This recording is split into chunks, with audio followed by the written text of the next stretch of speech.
नमस्कार साथियों, आप सभी का स्वागत है हमारे YouTube channel my study class में। दोस्तों, महिला परिवीक्षा की तैयारी संबंधित आज के इस वीडियो में हम देखने वाले हैं महिला बाल अपराध कानून से महत्वपूर्ण वस्तुनिष्ठ प्रश्न, और ये जो इसका आज का पहला पार्ट है। साथियों, अगर आप जो है महिला परिवीक्षा की तैयारी संबंधित और भी वीडियो देखना चाहते हो तो आप हमारे जो है प्ले लिस्ट जरूर चेक कीजिए। साथियों, प्ले लिस्ट में जो है महिला परिवीक्षा के नाम से जो है प्ले लिस्ट बना है और महिला सुपरवाइजर के नाम से भी प्ले लिस्ट है। आप वहां से बहुत सारी वीडियो देख सकते हो महिला परिवीक्षा से रिलेटेड, या तो आप वीडियो की डिस्क्रिप्शन भी चेक कर सकते हो जहां पर जो है बहुत सारे वीडियो का लिंक आपको प्रोवाइड करा दिया जाएगा। तो चलिए आज की वीडियो की शुरुआत करते हैं। अगर आप चैनल पर नए हो तो चैनल को सब्सक्राइब जरूर कीजिए साथियों, साथ में बेल आइकन जरूर दबाइए जिससे आपको आने वाली सभी वीडियो का अपडेट मिलता रहेगा।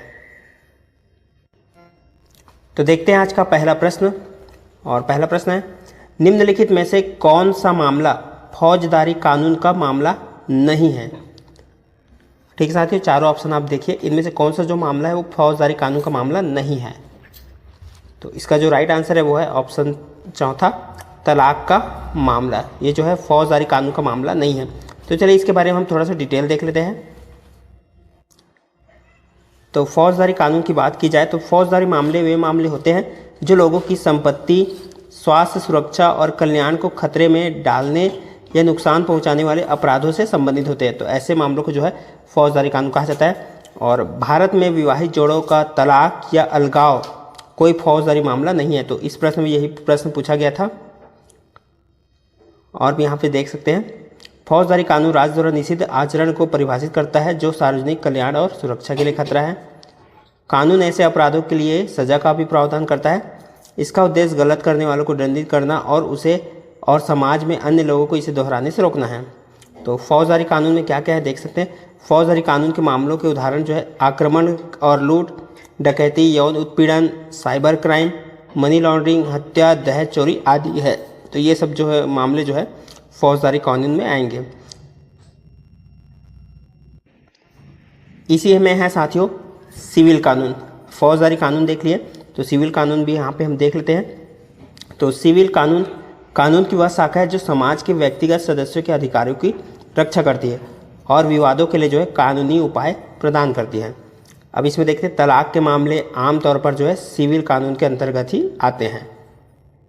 तो दो प्रकार के केस कहा जाता है, सिविल केस और क्रिमिनल केस। तो वो जो फौजदारी जो क्रिमिनल केस, सिविल केस, ये आप देख रहे हैं। और तलाक में जो है विवाह का कानूनी विघटन शामिल है और आमतौर पर संपत्ति विभाजन, बाल हिरासत, गुजारा भत्ता और अन्य संबंधी मामलों से जैसे मुद्दे को संबोधित करता है। ये सभी जो है सिविल कानून में आएंगे। तो यहाँ पे और भी जो है सिविल कानून के बारे में यहाँ पे और कुछ भी डिटेल यहाँ पे दिया गया। ठीक है साथियों, यहाँ पे ये देख लेते हैं। वादी वह पक्ष है जो मुकदमेबाजी शुरू करने के लिए शिकायत दर्ज करता है, और इसी तरह जो शिकायत का जवाब देने वाले पक्ष को प्रतिवादी कहा जाता है। तो चलिए अगला प्रश्न देखते हैं। अगला प्रश्न है समाज में महिलाओं की कमजोर स्थिति का कारण क्या है।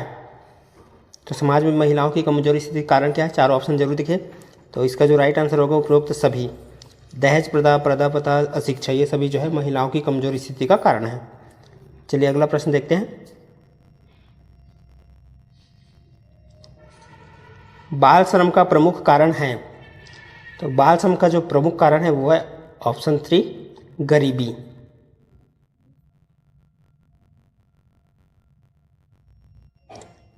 अगला प्रश्न है घरेलू हिंसा से महिलाओं का संरक्षण अधिनियम 2005 के संदर्भ में निम्नलिखित में से कौन सा कथन सही नहीं है। ठीक है साथियों, यहाँ पे पूछा गया है घरेलू हिंसा से महिलाओं का संरक्षण अधिनियम 2005 के संदर्भ में कौन सा कथन जो है सही नहीं है। तो यहाँ पे देख सकते हो पहला, दूसरा, तीसरा, ये चौथा।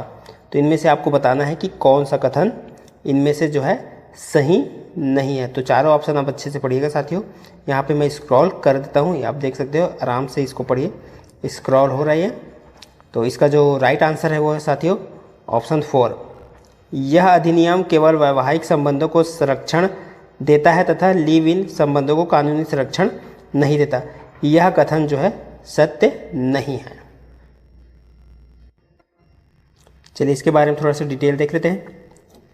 घरेलू हिंसा अधिनियम 2005 से महिलाओं का संरक्षण भारत की संसद का एक अधिनियम है जो महिलाओं को घरेलू हिंसा से बचाने के लिए अधिनियमित किया गया है।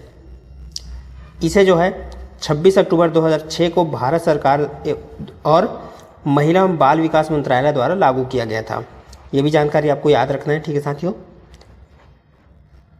और इसकी परिभाषा देख लेते हैं।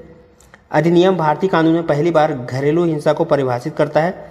यह परिभाषा व्यापक है और इसमें न केवल शारीरिक हिंसा बल्कि हिंसा के अन्य रूप जैसे भावात्मक और मनोवैज्ञानिक दुर्व्यवहार भी शामिल है। यह एक नागरिक कानून है जो मुख्य रूप से आपराधिक प्रवर्तन के बजाय सुरक्षा आदेशों के लिए है। तो इसमें और भी कुछ डिटेल दिया गया है, तो इसको पढ़ लेते हैं। घरेलू हिंसा को अधिनियम की धारा 3 द्वारा परिभाषित किया गया है। ठीक है साथियों, कौन सी धारा द्वारा परिभाषित किया गया है? धारा 3 द्वारा। किसी भी कार्य, चूक या अयोग्य या प्रतिवादी का आचरण घरेलू हिंसा का गठन करेगा। यदि यहाँ पे जो है दिया गया है, ठीक है साथियों, यहाँ पे देख सकते हो, तो सारी चीज़ें यहाँ पे आप अच्छे से पढ़ लीजिएगा। मैं इसको स्क्रॉल कर देता हूँ, ठीक है साथियों। इसमें आप जो है ये पूरा पढ़ लीजिएगा।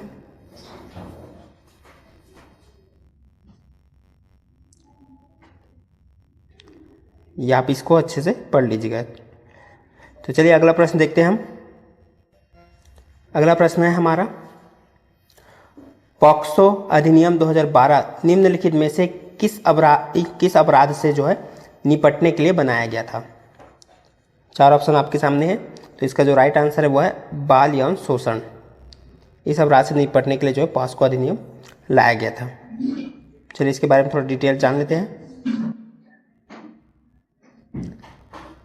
यौन अपराधों से बच्चों का संरक्षण अधिनियम 2012 पॉक्सो अधिनियम और इसके अनुरूप नियम बच्चों को यौन अपराधों से बचाने और ऐसे अपराधों से निपटने के लिए बाल स्वरूप न्यायिक तंत्र शुरू करने के उद्देश्य से अधिनियमित किए गए थे। ठीक है साथियों। और भारत की संसद ने 22 मई 2012 को बाल यौन शोषण के संबंध में यौन अपराधों से बच्चों का संरक्षण विधेयक पॉक्सो 2011 को एक अधिनियम के रूप में पारित किया। तो ये भी आपको याद रखना है साथियों यहाँ से।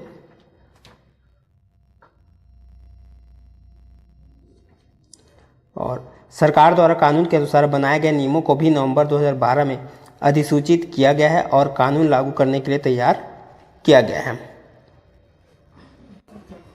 इसमें और भी जानकारी दी गई है। भारतीय संविधान के अनुच्छेद 21(9) के व्यापक पठन द्वारा राज्य द्वारा बच्चों की सुरक्षा की गारंटी भारतीय नागरिकों को दी जाती और बाल अधिकारों पर संयुक्त राष्ट्र सम्मेलन के हस्ताक्षरकर्ता के रूप में भारत की स्थिति को अनिवार्य रूप से दिया जाता है। तो ये कुछ जानकारी थी साथियों। अगला प्रश्न हम देखते हैं। इसके अलावा अगला प्रश्न है, निम्नलिखित में से कौन सा अधिनियम दहेज प्रथा को प्रतिबंधित करने के लिए बनाया गया है? तो कौन सा अधिनियम? तो वो है दहेज प्रतिषेध अधिनियम 1961। चलिए देखते हैं दहेज प्रतिषेध अधिनियम 1961 की छोटी सी जानकारी हम यहाँ पे देख लेते हैं। दहेज प्रतिषेध अधिनियम 1961 में दहेज विरोधी कानूनों को समेकित किया गया था जो कुछ राज्यों में पारित किए गए थे। इस अधिनियम को दहेज प्रतिषेध अधिनियम 1961 कहा जा सकता है। यह आधिकारिक राजपत्र नियुक्ति में अधिसूचना द्वारा केंद्र सरकार द्वारा लागू किया जा सकता है। और इसमें यह कानून के धारा 3 में किसी भी व्यक्ति को दहेज देने या लेने पर दंड का प्रावधान करता है और सजा के रूप में जो सजा जो है न्यूनतम 5 साल के लिए कारावास हो सकती है और 15,000 रुपये से अधिक जुर्माना या प्राप्त दहेज का मूल्य जो भी अधिक हो ये लग सकता है सजा के लिए। तो अगला प्रश्न देखते हैं आप। बाल विवाह निषेध अधिनियम कब प्रभावी हुआ था? तो बाल विवाह निषेध अधिनियम जो है 2007 में प्रभावी हुआ था। चलिए इसमें भी इसका डिटेल देखते हैं। बाल विवाह निषेध अधिनियम 2006 को पूर्व कानून में निहित कमजोरियों को दूर करने के लिए पेश किया गया था और यह जो है 1929 के बाल विवाह निरोधक अधिनियम CMRA या शारदा अधिनियम की जगह 1 नवंबर 2007 से लागू हुआ। इस कानून में 1978 में संशोधन किया गया था जिसमें लड़कियों की शादी की कानूनी उम्र 15 से 18 साल और लड़कों की जो है 18 से 21 साल की गई थी। तो ये जानकारी भी आपको जो है ध्यान में रखना है। यहाँ पे संशोधित कानून को बाल विवाह निरोधक अधिनियम 1929 के रूप में जाना जाता था। तो ये भी इम्पोर्टेंट है, आपको ये ध्यान में रखना है। चलिए अगला प्रश्न देखते हैं। कार्यस्थल पर महिलाओं का यौन उत्पीड़न अधिनियम किस मामले में दिए गए लगभग सभी दिशा निर्देशों को स्थापित और शामिल करता है? किस मामले में दिए गए लगभग सभी दिशा निर्देशों को स्थापित और शामिल करता है? तो इसका जो राइट आंसर है ऑप्शन 3 विशाखा। अगला प्रश्न है आईपीसी की धारा 354D निम्नलिखित में से किससे संबंधित है? तो चारों ऑप्शन यहाँ पे देख सकते हो किससे संबंधित है।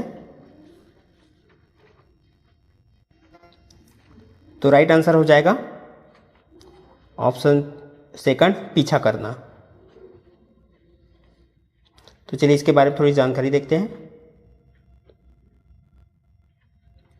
आईपीसी धारा 354D पीछा करना विवरण कोई भी आदमी जो एक महिला और संपर्क का अनुसरण करती है या ऐसी महिला द्वारा उदासीनता के स्पष्ट संकेत के बाद व्यक्तिगत बातचीत को बढ़ावा देने के लिए ऐसी महिला से संपर्क करने का प्रयास करता है या इंटरनेट, ईमेल या इलेक्ट्रॉनिक संचार के किसी अन्य रूप से एक महिला द्वारा उपयोग की निगरानी घूरने का प्राप्त करता है।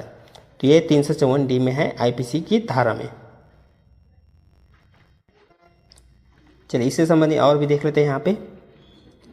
धारा 354A में यौन उत्पीड़न और यौन उत्पीड़न के लिए सजा। धारा 354B अपमान करने के इरादे से महिला पर आपराधिक बल का उपयोग या हमला करना।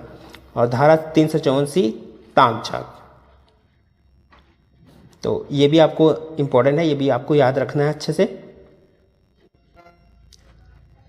चलिए देखते हैं अगला प्रश्न। दहेज निषेध अधिनियम की किस धारा में दहेज का अर्थ स्पष्ट किया गया है? तो दहेज अधिनियम की किस धारा में? तो वो है ऑप्शन ए धारा 2 में। चलिए थोड़ी सी जानकारी देख लेते हैं दहेज निषेध अधिनियम 1961 में। तो दहेज का अर्थ दहेज निषेध अधिनियम 1961 की धारा 2 में वर्णित है। दहेज निषेध अधिनियम 1961 की धारा 2 के अनुसार दहेज का अर्थ है प्रत्यक्ष या अप्रत्यक्ष रूप से दी गई या दी जाने वाली कोई संपत्ति या मूल्यवान प्रतिभूति। तो यह है साथियों दहेज का अर्थ। और इसमें जो है प्रत्यक्ष या अप्रत्यक्ष रूप से जो है दी जाने वाली संपत्ति या सामान्य कोई भी है वो दहेज में आएगा। यहाँ पे देख सकते हो यहाँ साथियों। और इसमें जो है दहेज निषेध अधिनियम 1961 महिला एवं बाल विकास मंत्रालय के अंतर्गत आता है। और अगर वर्तमान महिला एवं बाल विकास मंत्री की बात की जाए तो स्मृति जुबिन ईरानी है। ठीक साथियों, ये भी आपको याद रखना है कि महिला एवं बाल विकास मंत्री कौन है? तो जुबिन स्मृति ईरानी। तो साथियों आज की वीडियो बस इतना ही। वीडियो को देखने के लिए बहुत बहुत धन्यवाद। चैनल पर नए होंगे तो चैनल को सब्सक्राइब जरूर कीजिएगा साथियों। वीडियो पसंद आए तो लाइक जरूर करना। मिलते हैं इसी तरह और अगले वीडियो के साथ।